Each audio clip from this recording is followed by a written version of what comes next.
I stand before you today, I sit before you today with a simple ask: make ugly art. I'm not trying to sabotage any artists out there. If you want to finish a sketchbook, my 2 rules for you are: 1, make it ugly, and 2, keep it secret. What do I mean by that? Well, I guess you're just gonna have to watch the video and find out. So, without further ado, well, a little bit of ado, because my sketchbooks are not here. They're in New Zealand, so let's go across the Pacific Ocean. I'll see you there. I came back to New Zealand for the holidays and found that in my mum's house lies 20 years of art. Doodles on the back of my math homework, fan art of long lost anime, gun license, and 30-something sketchbooks. Ow, it hurts. There's so many. There's so many. There's so many. I've always said I wasn't born a talented artist. I just liked it. Those are meant to be dogs. But I really mean that. When people say, I wish I could draw like you, it's because they haven't seen how I've drawn for most of my life. So with that being said, let's get into the sketchbooks. This isn't even all of them. Okay, well, I actually started drawing without sketchbooks. I would just find any little scrap of paper I could. I've gone through a lot of phases with my art, but of course it started with anime. I've done it all though. I've done the classic hand in pocket to avoid drawing the hand thing, and in this character's case, the hand got exploded off to avoid drawing the hand thing. Honestly, I don't know why I kept so much of these scraps, but at this point I'm too lazy to throw them out. Why did I start drawing? Gaia Online money. I wanted to make money. Listen, the Gaia Online economy was so inflated that you had to pay real dollars to get any cute outfits. I couldn't use real money because I was 11. And I could not believe it when I found out that people paid real money to get a JPEG of their characters. I then thought maybe people would commission me with real money. They did not, because I was 11. Still to this day, I cannot believe the Pinky Art store didn't pop off. I can't believe my first business venture was a failure. But I ended up drawing a lot and learning a lot about the art economy. The first thing you'll notice about my sketchbooks is that they do not look curated. It's all edgy OCs, Mart Crilly tutorials, Homestuck fan art, some blank spaces in there, attempts at shading and hairstyles and just anything and everything. Which brings me to my big hot take of the video. I'm actually really nervous about posting a hot take. Can you believe that?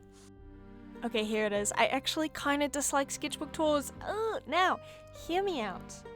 I know I'm kind of making a sketchbook, but listen. Most sketchbook tours exist to showcase like the face-tuned thirst trap version of a sketchbook. And we all know what happens next. All the other sketchbooks start comparing themselves and come up ugly. And that makes me sad. Now, why am I taking a stand against beautiful sketchbooks? Is that really the hill I want to die on? Isn't it cool that some people's art is so good that everything looks like a finished piece? No. I mean, that is good, but it's because I think the purpose of a sketchbook is and should be different. Let me explain. When I was a kid, I used my sketchbook to experiment, practice anatomy, try out different styles, make jokes to myself, and generally goof off. I would scribble world-building notes, draw cringe fan art of my fictional crushes, make thumbnails testing out different compositions for paintings. You know, I never thought I would be sharing a single one of these pages with hundreds, possibly thousands of people. You kind of get where I'm going, right? Because then I watched a bunch of artists on YouTube show off incredible sketchbooks. Now, these were unlike any sketchbook I'd ever done. I'm talking about sketchbooks where each page was a finished painting. Sketchbooks where a full spread had a specific color palette, composition, themes. Sketchbooks where the whole thing has a limited color palette. Sketchbooks where the artist is clearly making art to be shared, art to be finished art, not just broken scratches of ideas of things. In uni, when I saw those videos, I thought, shit.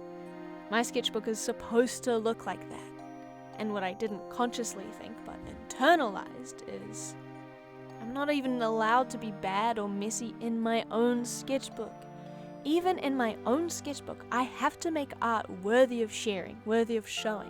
I suddenly had nowhere to make bad art, make art for the sake of making and not for the sake of sharing. I had nowhere to just play without considering outcome. You know, before this, making art with the idea that this will never see the light of day allowed me to be free from judgment. I didn't think, this looks like shit, or I can't believe how bad I am. It was, can I draw this? Let me try. How do I draw a human body? What different hairstyles look the best? I was taking notes, however deranged, on OC ideas. And at no point was I worried about, and this is crucial, what other people would think. Comparison, in my opinion, this is not an opinion, this is known. This is fact. Fact. Comparison is a killer. Okay, sorry.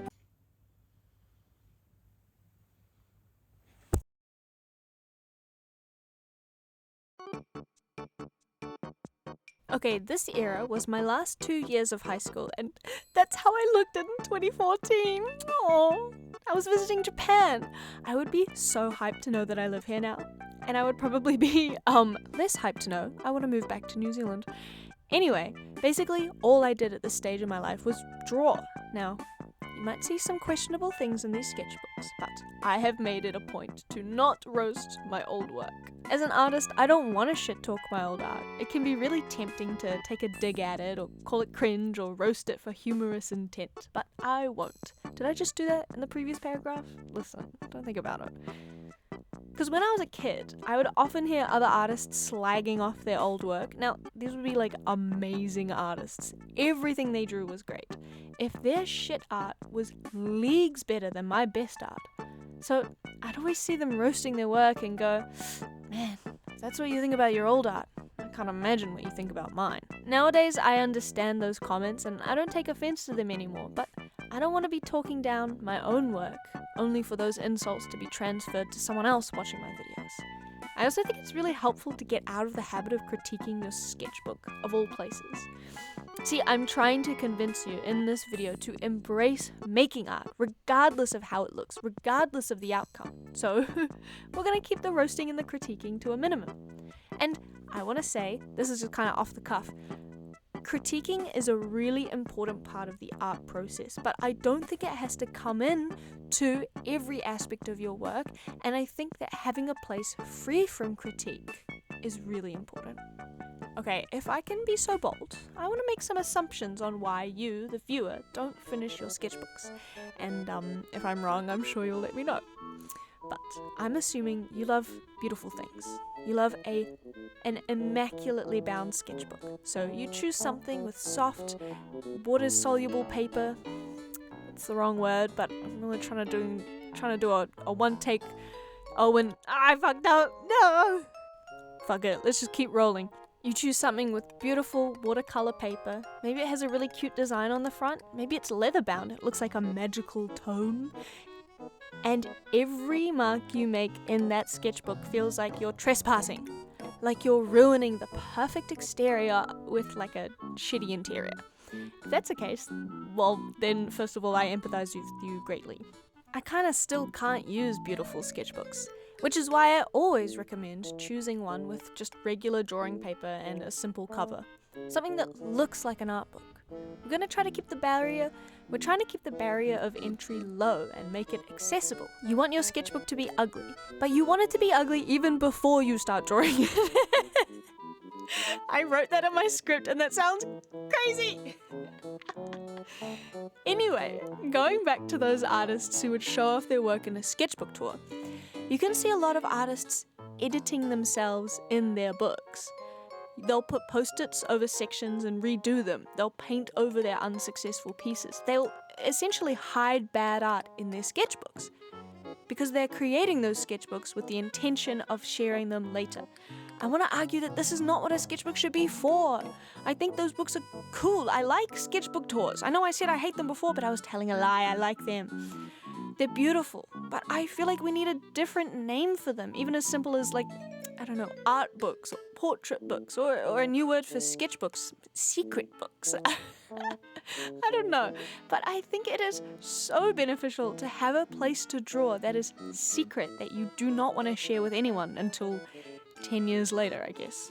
Think of it as having a secret diary, where you can put all your darkest thoughts and messiest feelings. You can draw anything in your secret sketchbook.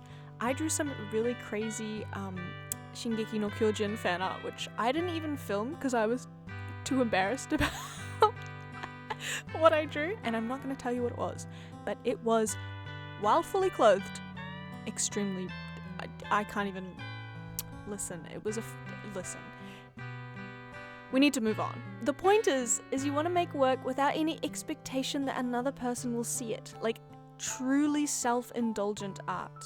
Art for the fun of drawing, or making art to learn, practice exercises, and not thinking about the outcome. I think people, especially young people who grew up with social media, get kind of caught up in making art to share before they're ready. I don't want to be accusatory or like talking down to people, but I think it can be really crushing to get zero attention when you post your art, especially when you spend a lot of time on it. But if you're just working on something for the passion, then it doesn't matter if it took you 10 hours and you might have gotten 2 likes. That shit doesn't matter because you're doing it for you and not for anyone else. You're not doing it because you think, oh, this popular character is going to get me likes. You're doing it because you think, I like this. And it's also important to learn what you like without other artists or fandoms or trends telling you what to like. Does that make sense? Okay, sorry if this part sounds a little bit different. I did get a mic arm, so hopefully I'm not using a container that's used to store beans anymore. But also, the rest of the section was recorded on a Saturday when I was filled with life and joy. And now it's Monday afternoon. It's Monday evening. It's 10 p.m. What do I mean afternoon? I had a long day at work of playing Kahoot with 12-year-olds, so, Anyway, I'm glad I kept all of these sketchbooks. I could look back on my journey, right? When I first started drawing, there's a lot of anime cat girls.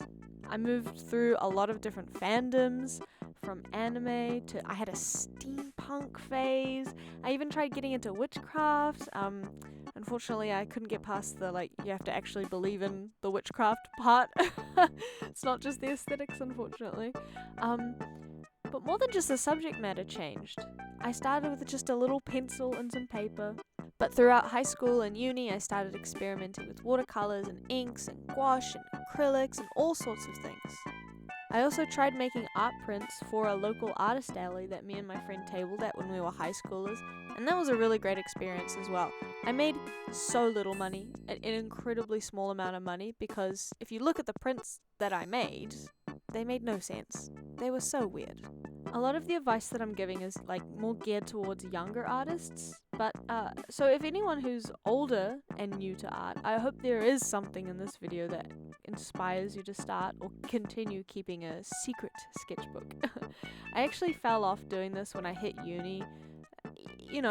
Life gets really busy.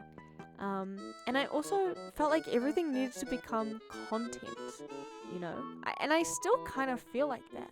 It's because I didn't, and I still don't, finish my art pieces at a rate that is conducive to growth online.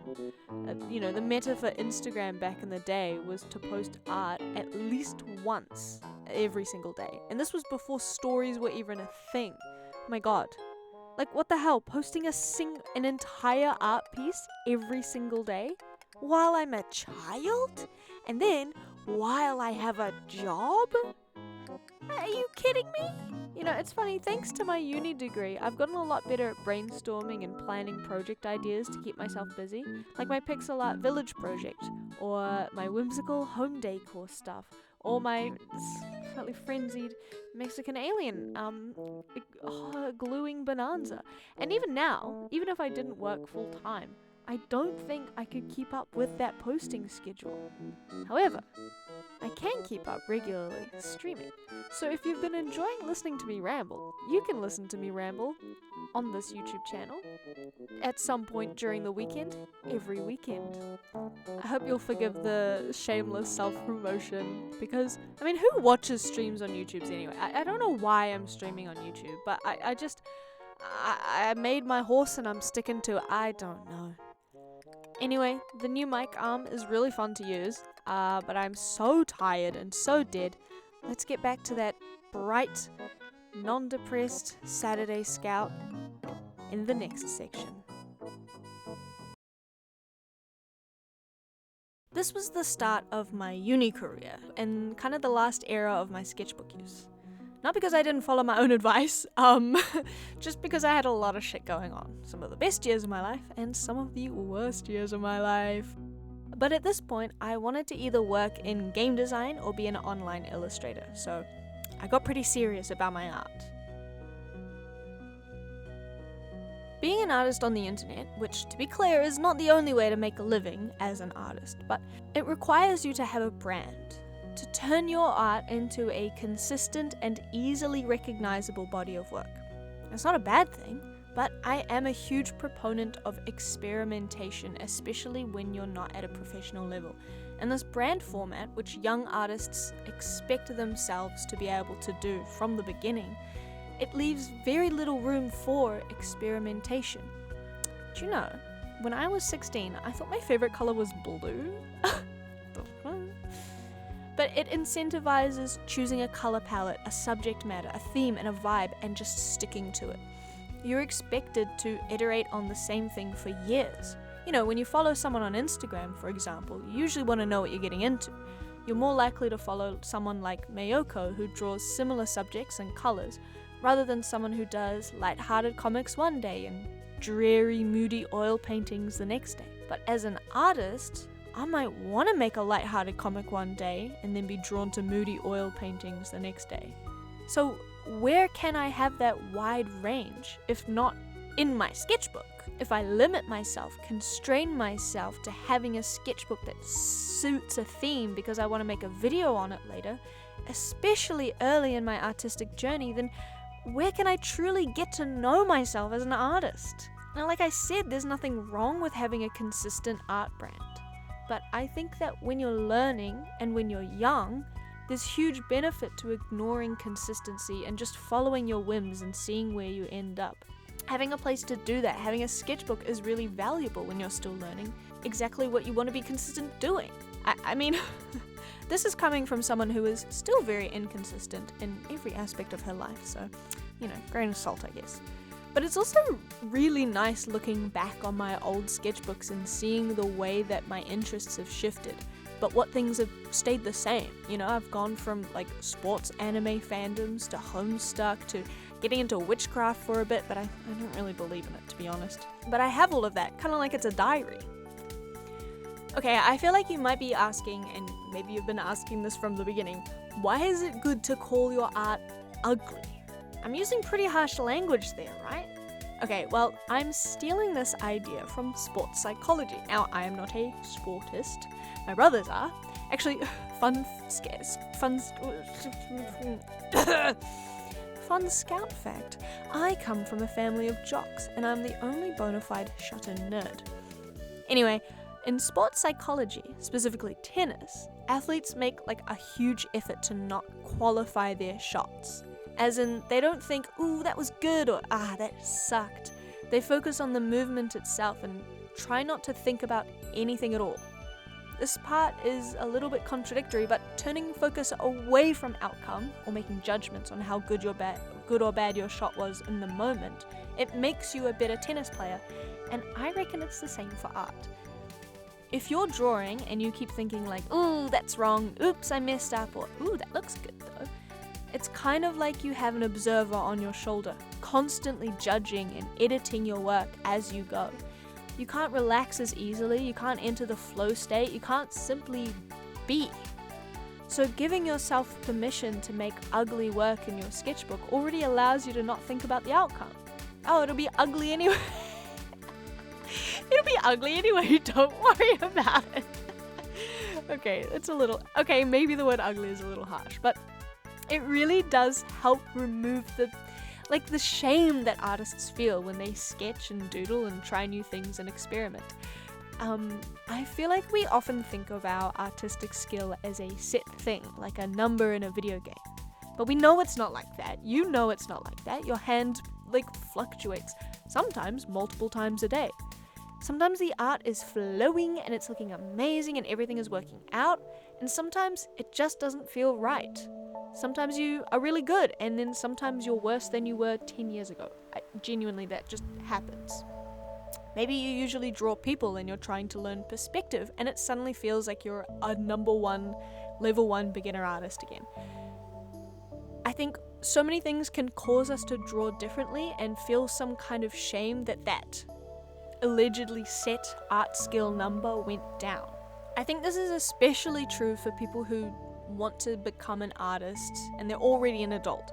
I've talked to lots of people in their 20s who say I can't draw and it's way too late to start now. I draw like a fucking 5-year-old and I'm 25 years old. And it's yeah, they probably do. They probably freaking do.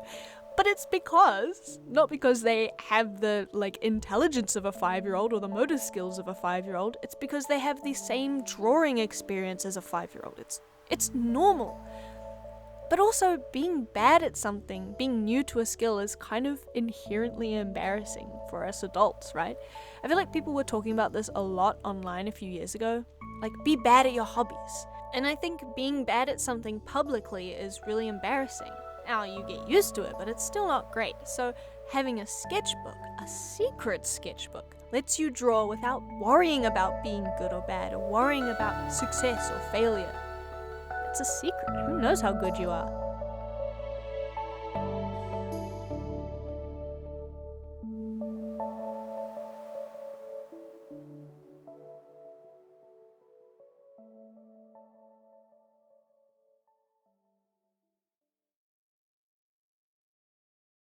You know, it's funny, a lot of things changed over the years, but there's some things that stay the same. Perhaps I will forever draw in the margins, in the corners, on the edges of other pieces of paper. No paper is safe around me.